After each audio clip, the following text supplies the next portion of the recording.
Gimana nih kabarnya anak-anak? Baik, oke. Sebelum memulai pembelajaran kali ini, alangkah baiknya kita membaca basmalah bersama-sama. Bismillahirrahmanirrahim. Oke, sebelumnya Bapak absen terlebih dahulu ya. Yang berangkat siapa aja? Yang pertama Nurvita Udir, kemudian Putri Munitasari Diro, terus Caca Septiani Diro, terus Novel Febria Larasati Diro, Mutia Citra hadir. Oke, bagus, berangkat semua kali ini. Jadi pada pembelajaran kali ini kita akan belajar mengenai SKI. Ada yang tahu SKI itu apa? Angkat tangannya. Putri, apa SKI? Sejarah Kebudayaan Islam. Sejarah Kebudayaan Islam. Nah, materinya yakni mengenai ketabahan Nabi Muhammad dan para sahabat dalam berdakwah. Nah, beliau ini dalam dakwahnya memiliki dua strategi dakwah. Ada yang tahu apa saja strateginya? Angkat tangan. Gak ada. Yang pertama yakni strategi dakwah secara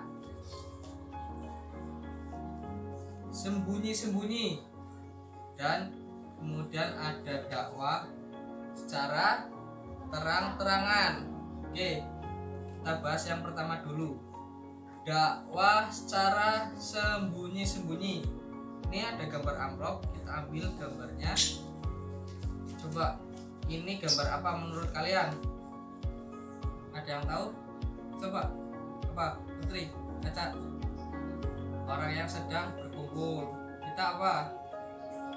Sedang berkumpul. Nah, jadi ini itu gambaran Nabi Muhammad ketika melakukan dakwah secara sembunyi-sembunyi. Di mana? Di rumahnya sahabatnya, yakni Arkam bin Abil Akram. Nah, jadi awal mula beliau berdakwah itu ketika Allah menurunkan wahyu, yakni surat Al-Muddatsir ayat 1 sampai 7, di mana dalam surat tersebut Allah memerintahkan agar Nabi Muhammad itu berdakwah hanya kepada keluarga terdekatnya dan kerabat terdekatnya saja. Nah, ada yang tahu orang yang pertama kali masuk Islam disebut apa? Nggak tahu. Orang pertama kali masuk Islam itu disebut Asabiqunal Awalun. Apa? Asabiqunal Awalun. Oke. Selanjutnya yakni dakwah secara terang-terangan. Nah, sini ada gambar nih. Ada gambar orang sedang berkumpul, tapi ramai ini secara terang-terangan. Jadi digambarkan bahwa dakwah Nabi Muhammad itu secara terang-terangan itu seperti ini. Nah, di sini kita bisa lihat. Jadi awal mulanya Nabi Muhammad dakwah secara terang-terangan itu ketika Allah menurunkan surat Al-Hijr ayat 94, di mana Allah itu menyuruh Nabi Muhammad agar berdakwah dengan cara terang-terangan.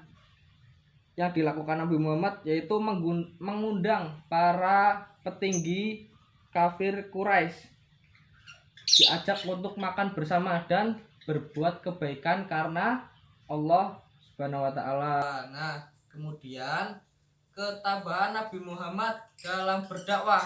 Apa saja ketabahannya? Di sini ada yang mau mencobanya, maju untuk menariknya. Coba, ayo, siapa? Putri.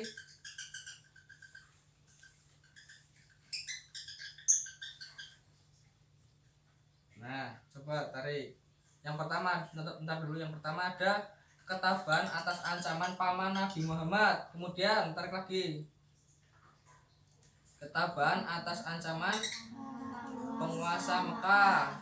Terus ketabahan atas siksaan kaum kafir Quraisy. Ya, terus ketabahan atas pemboikotan yang dilakukan Bani Hasyim. Oke. Ada yang tahu pemboikotan itu apa?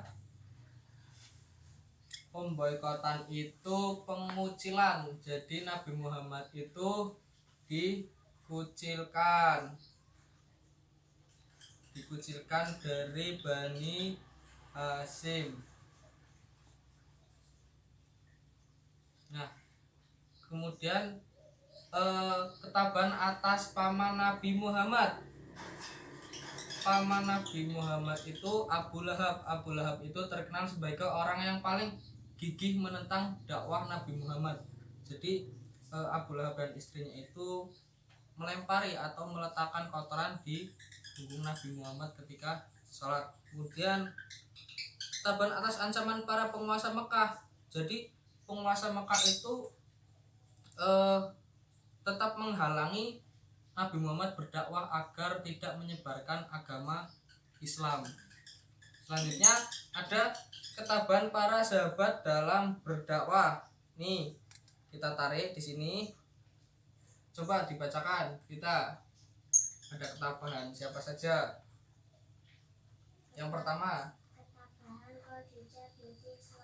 Khadijah binti Khuwailid itu siapa?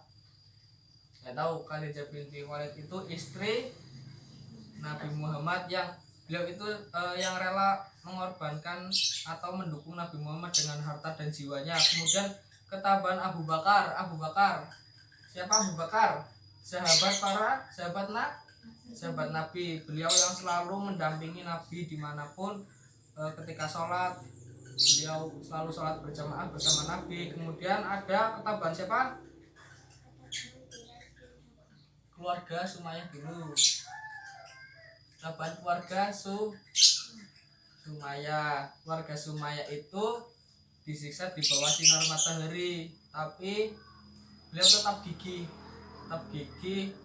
untuk mengikuti ajaran agama Islam. Kemudian yang terakhir ketabahan Arkam bin Abil Arkam. Nah, Arkam bin Abil Arkam ini beliau itu yang rumahnya dijadikan dakwah pada saat dakwah secara sembunyi. Nah, beliau ini memiliki pendirian yang kuat dan iman yang kuat. Jadi betapa kuatnya beliau sehingga rumahnya itu pun dijadikan sebagai dakwah Nabi Muhammad. Kemudian yang terakhir ketabahan Bilal bin Rabah. Ya, ketabahan Bilal bin Rabah. Nah, jadi Bilal bin Rabah itu hamba sahaya. Beliau itu seorang pemuka kaum kafir Quraisy. Beliau dibeli oleh seorang pemuka kaum kafir Quraisy. Tapi Bilal bin Rabah itu tertarik untuk mengikuti Nabi Muhammad dalam mengajarkan atau menyebarkan agama Islam. Nah, oke, jadi pembelajaran kali ini cukup sampai di sini. Udah paham belum? Maaf, ada yang ditanyakan enggak? Enggak ada. Oke, kalau tidak ada, jadi kesimpulannya kita sebagai umat Islam itu wajib mengetahui sejarah kebudayaan Islam, dan juga kita dari ketabahan Nabi Muhammad dan para sahabatnya ini diharapkan kita dapat meladani dan bersikap tabah seperti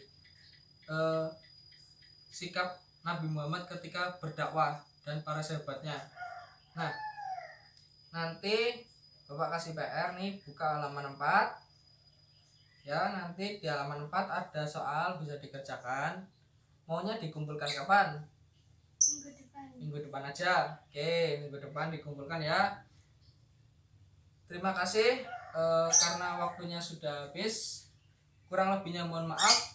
Tetap semangat, jaga jarak, tetap pakai masker ya, tetap cuci tangan. Wassalamualaikum warahmatullahi wabarakatuh. Waalaikumsalam warahmatullahi wabarakatuh.